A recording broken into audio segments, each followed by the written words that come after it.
स्वागत है आपका आज की चाय पे। ये है मिनी पॉडकास्ट और एक्चुअली एक व्लॉग फॉरवर्ड किया गया था। ये जो व्लॉग है ये अरमान मलिक की मदर इन लॉ जो कृतिका की मदर हैं उन्होंने अपलोड किया था और मेरी व्यूअर चाहती थी कि मैं ये जो कंसर्न है रेस करूं।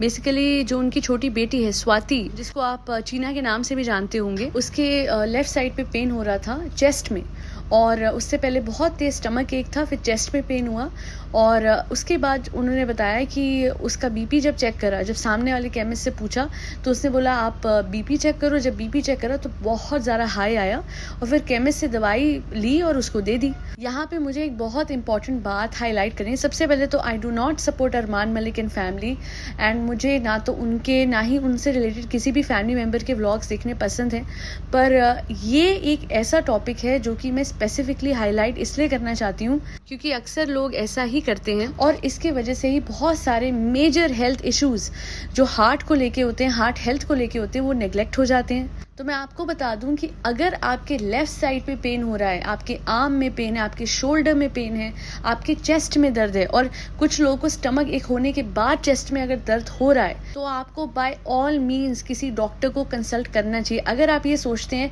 कि मैं सामने वाले पास वाले केमिस्ट से पूछ लूं, अरे डॉक्टर का खर्चा बच जाएगा, तो आपको पता नहीं है कि ये थोड़ा सा खर्चा बचाने के चक्कर में आपको ये ना हो जाए, भगवान ना करे, कि पैसे बचाने के चक्कर में आप कोई बड़ी बीमारी, कोई बड़ा सिग्नल। एक्चुअली हमारी बॉडी जो है ना, भगवान ने बहुत सोच समझ कर बनाई है।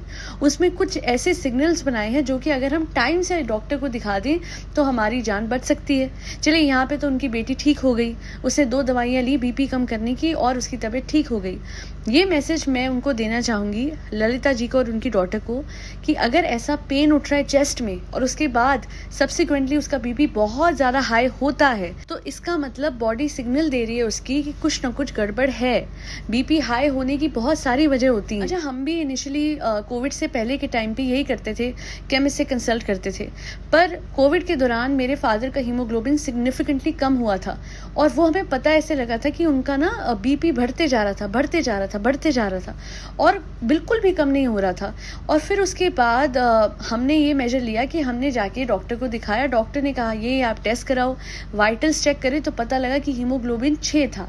और आपको पता है विद इन अ वीक 6 से 5 और उसके अगले हफ्ते 4.5, 4.6, 4.5 ऐसे हो गया था। और उसके बाद मेरे डैड एडमिट हुए, उन्होंने 4 यूनिट ब्लड चढ़वाया। उसके बाद पता लगा कि जैसे माइग्रेन का पेन होता है ना, तो उसे कम करने के लिए लोग बार बार फ्लेक्सॉन लेते हैं, डिस्प्रिन लेते हैं, and over a period of time इसकी वजह से छोटे जख्म हो जाते हैं इंटेस्टाइन में।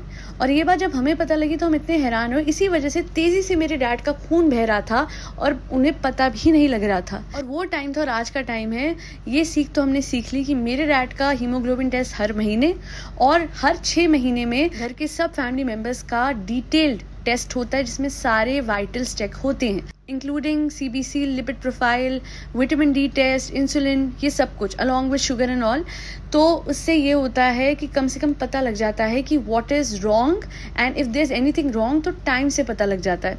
यहाँ पे मैं सिर्फ कृतिका की मदर को ही नहीं, बल्कि मैं अपने हर सब्सक्राइबर और व्यूअर को ये मैसेज देना चाहूँगी कि प्लीज़ ये आदत छोड़ दीजिए कि अरे डॉक्टर के क्या जाना, हल्का सा सिर में दर्द ही तो है। पर आपको पता है प्रोलॉन्ग सिर में दर्द या लेफ्ट साइड पे पेन या फिर हाई बीपी या फिर कमज़ोरी फील होना या फिर हार्ट पैल्पिटेट करना, ये सब कुछ जो है वो हो सकता है किसी और चीज़ की इंडिकेशन हो और आपको कुछ और लग रहा हो। तो वो दिमाग से डाउट हटाने के लिए ही सही, आप जाके अगर एक बार डॉक्टर को दिखा दोगे तो कम से कम आपको तसल्ली रहेगी। और बाकी ये अपनी आदत बना लीजिए कि हर 3 या 6 महीने में, जैसे आपको सही लगे, आपको अपने हर एक फैमिली मेंबर के वाइटल्स चेक कराने हैं। और ये बात अपने फैमिली डॉक्टर से आप पूछ सकते हैं, वो आपको लिस्ट ऑफ टेस्ट बता देंगे जो आप हर 3 या 6 महीने में करवा सकते हैं। And as per your wish, जो आपको सही लगे आपके डॉक्टर को उस हिसाब से करवाइएगा। और इससे आपकी फैमिली में जितने भी लोग हैं, सब फैमिली मेंबर्स की हेल्थ का ट्रैक रख सकेंगे विदाउट रिग्रेटिंग द फैक्ट कि हमने टाइम से क्यों नहीं दिखाया। आज के लिए इतना ही। इस पॉडकास्ट को शेयर जरूर कीजिएगा ताकि ज़्यादा से ज़्यादा लोग समझें कि precaution is better than cure.